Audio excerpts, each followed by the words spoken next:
Let's get informed and healthful, eh? So, really today what we're going to talk about is how to make informed and nutritionally healthy decisions when it comes to diet. Realistically, what I want you guys to pay attention to with this lecture is, or with this video, right? That there's different ways to skin a cat. There's more than one way to skin a cat.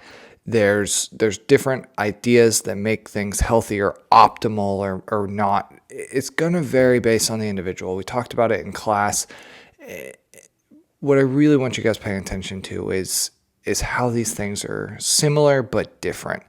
And paying attention to like what the science says, really knowing what that article that we read in class is saying to us, but also knowing general recommendations for how the general individual needs to be eating, right? Does that mean that everything is going to be perfect for everyone? No, it's going to have to vary, and you need to be open to vary the concept of optimal nutrition. Sometimes we get so stuck in our little microcosm of this world that we fail to realize what might work for us might not work for someone else, or vice versa, right? So I like this slide right here. I like this slide a lot because it is saying what an optimal diet and optimal nutrition should do. So it's adequate amounts for tissue maintenance, repair, and growth without excess energy intake. It should enhance physical activity in 4 different ways. It should improve physical performance, right? It should help us improve our ability to complete those tasks of daily living, as well as to do whatever it is that our body wants to do. If we want to weight train, it helps us maintain our ability to weight train. If we want to get better at running, it helps us get better at running, right? It optimizes our physical conditioning. I can't remember who it was that said, I believe it was like Seneca from ancient Rome, that how big of a shame it is for the human body to never demonstrate its full form and not be as physically fit as it possibly could be. And the other thing is it enhances recovery. What good does exercise do us or physical activity do us if we can't recover from it, if we can't recover better and stronger from it? So our diet needs to enhance recovery, and it also needs to help us minimize our risk of musculoskeletal injuries. So that kind of goes hand in hand with that enhancing recovery, right? Does this say anywhere that optimal nutrition requires X percentage of calories coming from carbohydrate, X percent coming from fat, and X percent coming from protein? No, it doesn't. It is going to be something that optimal nutrition changes for each individual person. So, what helps us maintain a healthy weight? Regardless of your viewpoint, we need to have this overarching kind of central premise that can be manipulated around energy intake versus energy output, energy intake versus energy expenditure. In general, when it comes to weight loss, we need to have a delta negative. We need to have a negative energy intake relative to our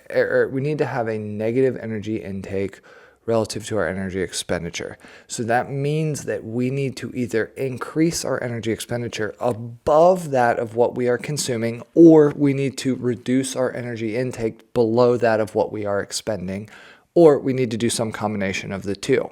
We'll talk later when we start talking about weight loss about which one you should probably go for first, but in general, weight change is based on energy in versus energy out, right? We can manipulate this with hormones, we can manipulate this with drugs, however we need to intervene in this situation.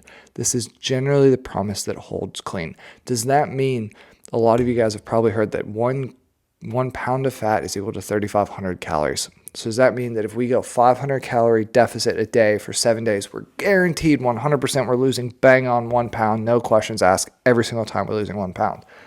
No, not at all, right? This is a very loosey-goosey, open to interpretation concept. But in general, weight change is driven by energy intake being less than energy expenditure. So we have to burn more than we eat. The next couple slides, we're going to start getting into some of these kind of strategies for optimal nutrition, or hypothesized strategies for key nutrition. What I did is I put a big box in here to look at the key recommendations for principles of good eating, because you know what, these key recommendations are the pretty good concept. It's when you start getting into the specifics that things start to get a little nuanced, and you start introducing bias in with how people should maintain these key recommendations, right? So in general, balance calories to manage weight, right? Just like we just talked about. You can't go out and just face 37 Big Macs a day and expect to not gain weight, right? You can't go out and just face a whole sleeve of Oreos every 10 minutes. I wish you could, because those things are like crack. Sidebar, true story. There's actually been studies done that compare the addictiveness of sugar to cocaine, and they used Oreos as the sugar concept, and rats actually preferred going to Oreos rather than cocaine. I feel them, right? I love me some Oreos. There is foods and food components that we do need to reduce, right? I don't think anyone in here would argue that there's food stuffs and there's food items that we probably should avoid, or we shouldn't eat in such mass quantities. Right? For some individuals, that might be carbohydrates. Some individuals might struggle to consume high levels of carbohydrates. For other individuals, it might be fat. For other individuals, it might be protein. It really, this food and food components to reduce just needs to be scalable to the individual. Again, foods and nutrients to increase. If an individual is deficient, or they're not able to sustain, or they're not able to gather the correct amounts of micronutrients in their diet from the way that they're currently eating, it's not a nutrient-dense diet, then they should probably change something up, and we should probably increase those dark leafy greens, start increasing some of those colorful vegetables in order to bolster up those vitamins. Healthy eating patterns need to be built. Completely, wholeheartedly agree with this, right? There is always an important need to have a healthy relationship with food. Healthy relationships with food is of utmost importance. Food, like we talked about, right? Food is so much more than just food. It's more than just sustenance or nutrition or calories, right? Food is social, it's cultural, it's religious, it's everything. So we need to make sure that we're paying attention to those healthy eating strategies as well. We need to make sure that we're fitting healthy relationships with food in. And what I mean by that is not demonizing food groups, but realize, hey, we probably shouldn't consume as much of this specific food group. Or trying to make sure that you're not demonizing food or calories in general and restricting to too far of a level, or consuming to too high of a level. And the other one is helping Americans make healthy choices. I think we can all agree, in general, we suck at food. We make delicious, tasty, wonderful food, but we also struggle because, greater than 35% of the U.S. population is obese, right? It's the number one threat to national security is obesity. Over half of the U.S. population is diabetic, whether it's type 2 or it's insulin resistance or whatever. Like it's a shocking number of unhealthy individuals inside the United States. So something needs to be done. We have to find ways to reduce some of these trends of increasing disease. Dietary guidelines is one approach. The dietary guidelines follows this kind of general scheme, right? It's going to be low fat. We're going to restrict our saturated fat. So total fat for the U.S. Dietary Guidelines, right? Just U.S. Dietary Guidelines, recommendations, not the science, just the guidelines, says restrict fat to less than 30%, restrict saturated fat to less than 10%. We really need to make sure that our cholesterol or saturated and trans fats are really low. We want to limit cholesterol intake. The goal here is to basically make sure that we limit our fat to try to minimize the risk of cardiovascular disease, right? We then take in our big proponents for eating 6 or more servings of grains per day, high carbohydrate intake, grains, breads, pastas, and going for low fat dairy type products. Is it the best way? I can't tell you, right? Like, is this the way that is backed by science? Some science. Is it backed by all the science? No. So what does it look like when you put it onto a plate? Well, I grew up with the dietary pyramid, which is essentially a very similar concept, but a little bit different than the My Plate Healthy Eating Guide. Concept with this is we're going to have grains, vegetables, fruits, and a small portion of protein making up the majority of our plate.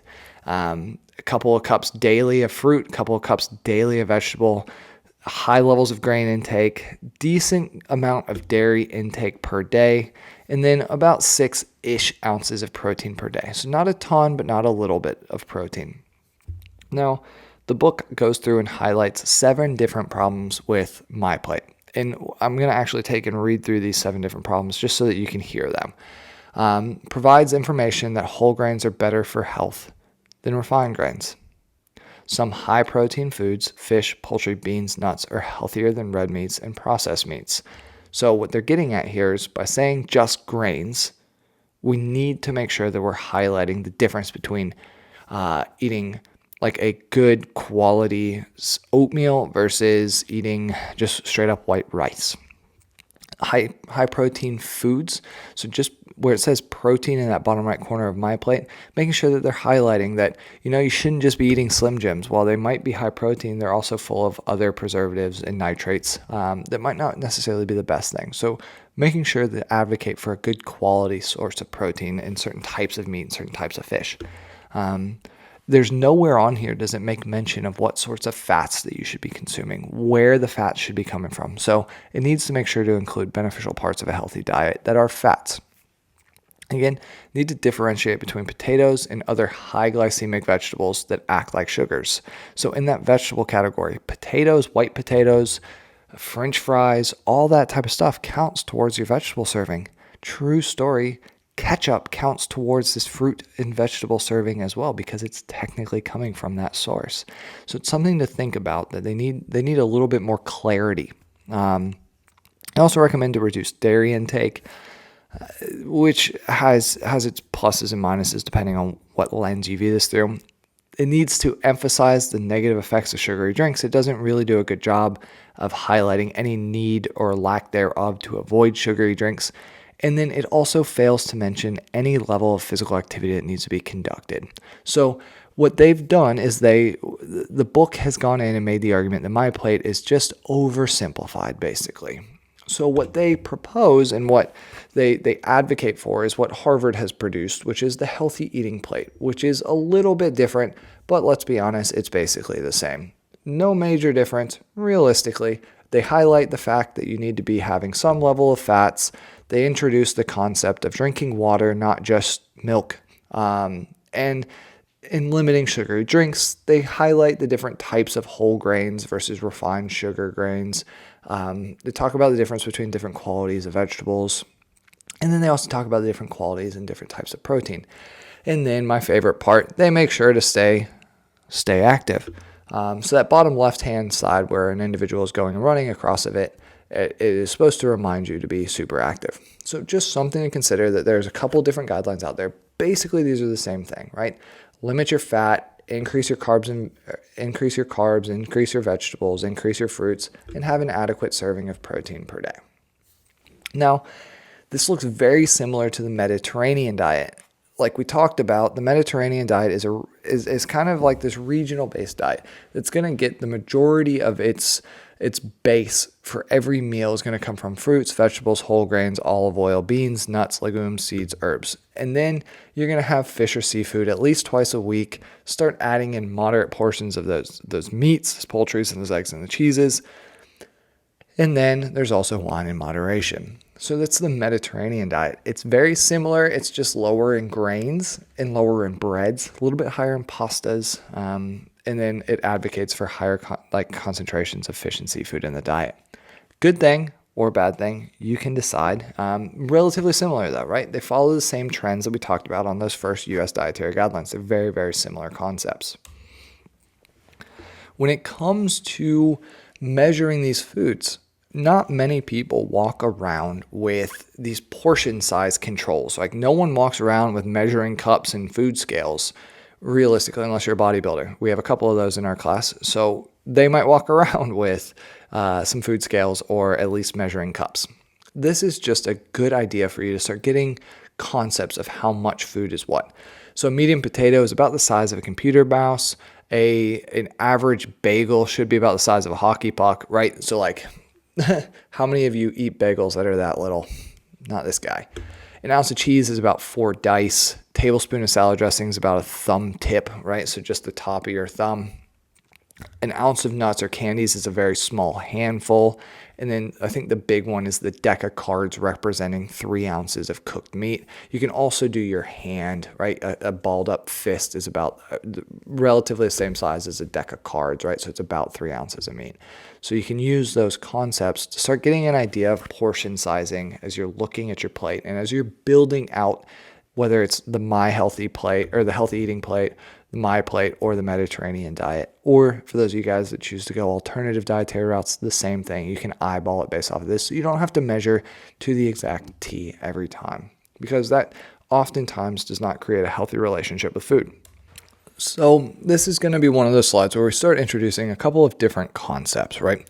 I want you guys to pay attention to what the article we read in class is saying. I want you to pay attention to what the book's saying here as well, but let's focus more on the article for the most of this, right? We're going to talk about the book now. So, principles of good eating, macronutrient needs with increased physical activity. The book recommends that generally teenagers, adults, and competitive athletes don't really need to bolster their macronutrient intake. They don't need to consume additional nutrients above just their basic level of that 1,800 to 2,400 calories a day for regular optimal nutrition. Now, I don't know that this is completely accurate, and the book is going to lead you down the global pathway, whereas that article is actually going to show, hey, there might be an increased protein need for individuals that are extremely resistance trained, individuals that compete very heavily in resistance training activities, or football players, or those large oversized athletes might actually need to go significantly higher in their macronutrient intake. If you need to recover from a bout of exercise optimally, as is those principal guidelines of nutrition we had on one of the first slides, you might need to actually boost your protein intake above the RDA, right? That could be common. If you're an extreme endurance athlete, you might need to bolster your carbs up significantly. Or if you're adapting to a low carb diet, you might need to drop your carbs and increase your fat well beyond that 30% of daily recommended intake. In line with that needing to kind of change the fat intake, if we're going to be focusing on about 40 to 60% of our diet coming from carbohydrates, that means that the minority of it is going to need to come from proteins and fats. The majority is coming from carbohydrates. We're not going to want a whole bunch coming from protein and fat if we're relying on carbs for our energy. So the Dietary Guidelines recommends about 30 to 35% total kilocalorie intake coming from fat, with 70% coming from either monounsaturated fatty acids or polyunsaturated fatty acids. So we want the bulk majority, if you're consuming a high-carb diet, to be coming from unsaturated fats. Now, if you're following a low-carb lifestyle, you can actually flip this around and be able to handle a little bit greater levels of saturated fat. What needs to be noted, though, is that extreme reductions in lipid intake cannot just compromise endurance performance, but it can also compromise health. We know that we have to have a certain level of essential fats in the diet. So a zero fat diet is actually extremely dangerous. So we need to have some fat in the diet, and fat shouldn't be demonized, right? We need to have those vitamins A, D, E, and K, and we need to have some of those essential fats in our diet as well. When it comes to carbohydrates in the diet, it's going to, per the guidelines, we're going to want to make the bulk majority of our calories coming from carbohydrates. Now, this is not coming from freaking Twix and Twinkies and all the wonderful pixie sticks that you can shove down your throat in a day, right? This is coming from supposed to be good, healthy, quality carbohydrates, low glycemic index, meaning it's not going to raise the insulin level very high, and they're going to be a little bit slower digesting and slower absorbing.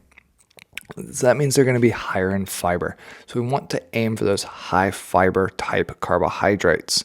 Now, if we're aiming for about 55 to 60% of total calories coming from carbohydrates, that's a pretty large portion of your plate is going to be coming from those carbohydrates, right? And that needs to be ideally coming from vegetables, not just pounding bowls of pasta every single day.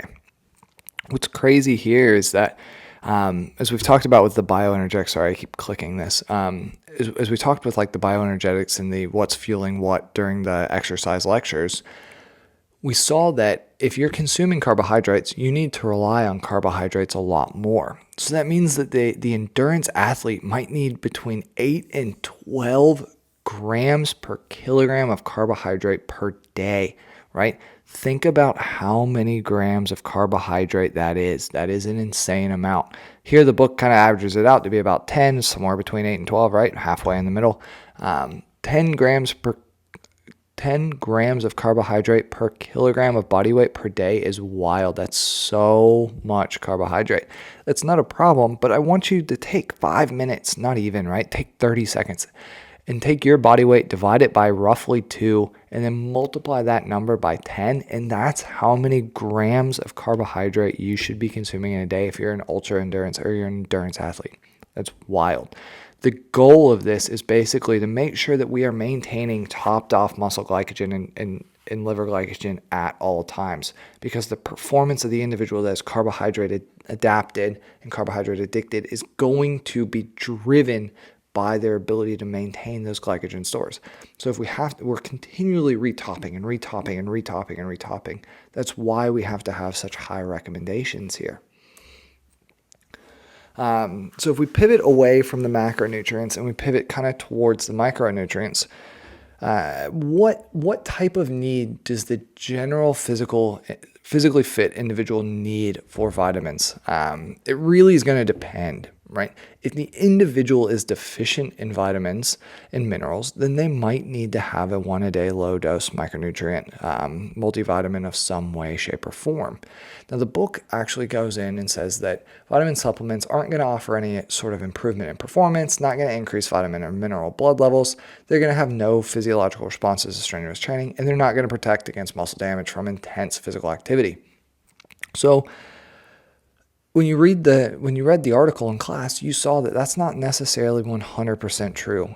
There is small numbers of micronutrients that might actually be beneficial for the athlete. What the big distinction here is, what are we talking about? Are we talking about competitive edge for elite level athletes and just that 1% to 2% increase in performance?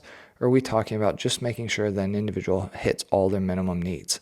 Now, if the individual's diet is absolutely perfect, if they nail their micros and they nail their macros every single day, is it realistic to think that a micronutrient might boost performance? No, it's really not, because like we've talked about before, those water-soluble vitamins, if you overconsume them, you're just going to pee them out.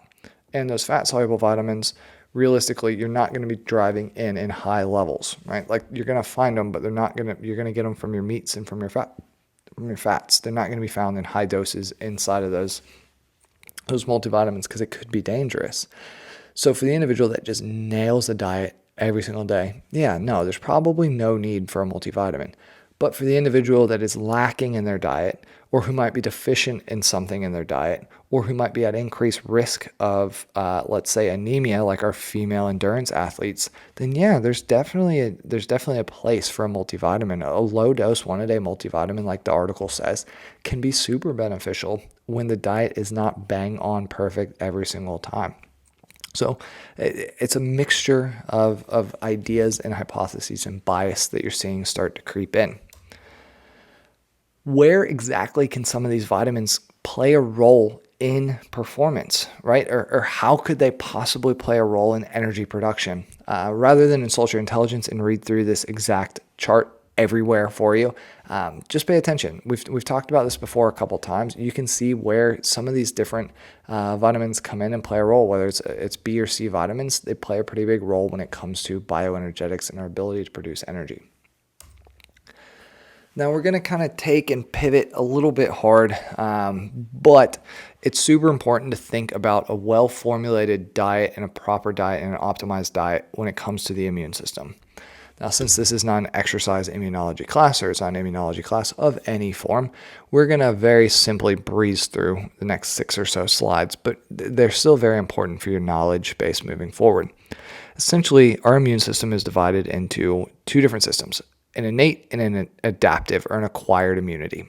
Our innate immunity is going to be the the immune system that we're born with. It's going to be what is formed from our thymus, which is a vestigial organ after we're older, that sits right underneath our sternum. It's going to produce the majority of our innate immune system. These are the ones that we're born with, right? It's going to be non-specific for the most part. These are our macrophages and things. The acquired immunity, these are going to be specialized B and T cells. These are going to respond to very specific threats, where the innate immunity is kind of like big army. Think adaptive immunity is like specialized teams within the military. This is our special forces in many ways, right? They're going to go in and target one specific thing. This adaptive or acquired immunity is how vaccines work. So if you've had the COVID vaccine, this is how it's working. We're stimulating the immune system to produce a smart soldier against COVID-19. Same concept for any sort of measles, mumps, rubella, any type of shot or vaccine you've had. It's that same concept. So the immune system is integrally affected by stress, physical activity, and illness. Any acute or chronic changes in stress that increase our stress is going to decrease our immune system. Same thing with physical activity. Overwhelming physical activity will actually acutely decrease our immune system with the hopes that we bolster it back up. But pretty much for every intense physical activity bout that we experience, we're going to have some decrement in our immune system in the short term after. It's almost like a short-term break to super compensate, to kind of come back stronger than ever. And then illness is also going to play a role here. The sicker we get, the weaker our immune system gets. Now, if we get exposed to sub-illness threshold levels of disease or virus, then we can actually boost our immune system. This is how those vaccines work. We're kind of like sub-thresholding that illness, right? We're slowly titrating in something for our immune system to recognize so it actually gets stronger. So if major levels of stress and major levels of physical activity play a role in our immune system, both of those things are massive when it comes to nutrition, right? The way that we eat can cause stress or help minimize stress and help control stress. The way that we eat can control our response and our recovery from physical activity. So it makes sense that nutrition should be central in the ability to control our immune system. And 100% it is. It is key in our ability to control our immune system. So moderate physical activity is going to kind of boost our natural defense ability, right? So that prolonged activity is going to actually cause almost a impairment within our immune system. So if we go out and we're like, oh yeah, we're going to go take the dog for a light jog for a mile or two, you're probably going to help boost your immune system. It's going to be firing on all cylinders, a little bit better for a couple of hours. Now, if you go out and you're like, I'm just going to run gassers, like 100-yard gassers for the next 3 hours until you're vomiting everywhere, it's probably going to actually hamper or dampen your immune system and almost not break, but it's going to minimize the ability of your body to mount a defense, so that if you were exposed to something right after an acute exhaustive bout of exercise, you might be more at risk of getting infected or having it take over your immune system. And this explains kind of the occurrence of upper respiratory tract infections following physical activity.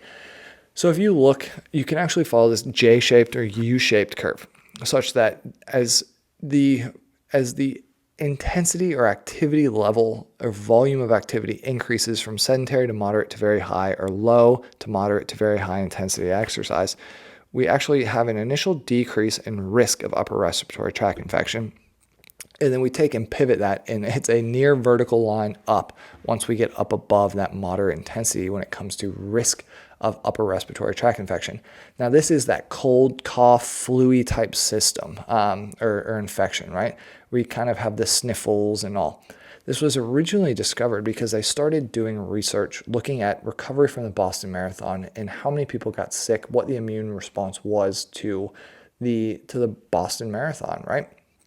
And what they found is that carbohydrate loading and actually control of your glucose levels during the marathon and leading up to the marathon and after the marathon significantly reduced your risk of upper respiratory tract infection. The same thing can be said for certain studies that are looking at glutamine. Specifically, glutamine supplementation might help improve or minimize the risk of upper respiratory tract infections. A population that really experiences this pretty high is swimmers. So swimmers, for those of you who, if you've ever swam or if you've never swam, the buildup, they actually go through these periods of time where they have high levels of build, right? So where their volume goes from moderate to crazy high right before they compete in regionals or super or like nationals or whatever, their state tournament. The volume builds an incredible amount. They also, what's unique about swimming is they're constantly breathing in chlorinated air. Because the chlorine actually forms an air pocket right above the level of the water, every breath you take, you're actually breathing in chlorine air, chlorine gas. And chlorine gas is volatile and is massively damaging to the upper respiratory tract. So individuals are at higher risk. Swimmers are actually at extremely high risks of exercise-induced asthma and different things, probably because of the immune reaction to the high levels of volume and the immune attack against those chlorine molecules. It's kind of a cool concept. So what does this concept of a decrement after exercise or decrement with poor nutrition in immune system really look like? Well, it kind of is an open window, and it's called the open window hypothesis. So that if we were to graph immune function on the y-axis and time on the x-axis, such that immune function is a function of time, we would see that as the intense activity occurs, we actually have a significant drop-off in the ability of the immune system to mount a response to some sort of stressor, some sort of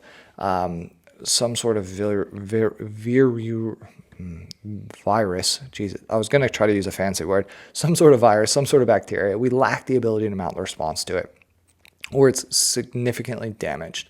And that time frame can be contracted or expanded from 3 to 72 hours. So if we're actually able to maintain better nutrition and maintain the correct amount of physical activity or manage our intense training windows appropriately, we can actually scale open and back this open window so that we don't see these massive immune disruptions. In general, when it comes to maintaining an optimum immune function, right? So outside of making sure that you're doing the right things and you're taking care of yourself immune-wise, regular physical activity is going to play a massive role, right? So low, moderate intensity physical activity actually decreases the risk of upper respiratory tract infections, and it acutely improves the performance of the immune system. It is not opening the window, it is closing the window for the early, lighter, moderate exercise types things. Well-balanced diet, making sure you're getting in the right types of carbohydrates, right amount of amino acids, right amounts of protein, glutamine, that type of stuff is going to help reduce any risk of infections. Reducing your stress is a huge one, right? Like there's a reason why as the semester creeps on and on and on, you're more likely to start getting that cold, starting to get the sniffles. The stress dramatically decreases your ability to mount an immune response. And then making sure you're getting adequate sleep is another major key factor. I know a lot of you guys try to stay up pulling all-nighters. It might not be the best thing in the long term based on immune function. And then just throwing this in there because we kind of talked about vitamins. When it comes to minerals, a big thing about minerals is we lose a high amount of minerals in sweat. So if we're doing prolonged physical activity or we're in a hot, humid environment and there's a high level of sweat occurring, you might need to start replacing some of those minerals outside and above what is just commonplace inside a normal diet. It needs to be paid attention to, but you can generally recover it back through well-balanced, nutritious meals. All right. Whew, right? We burned through it. We got through it. We nailed it. We jumped all the way around from kind of some healthy eating guidelines into how healthy eating and physical activity can help improve the immune system. We survived.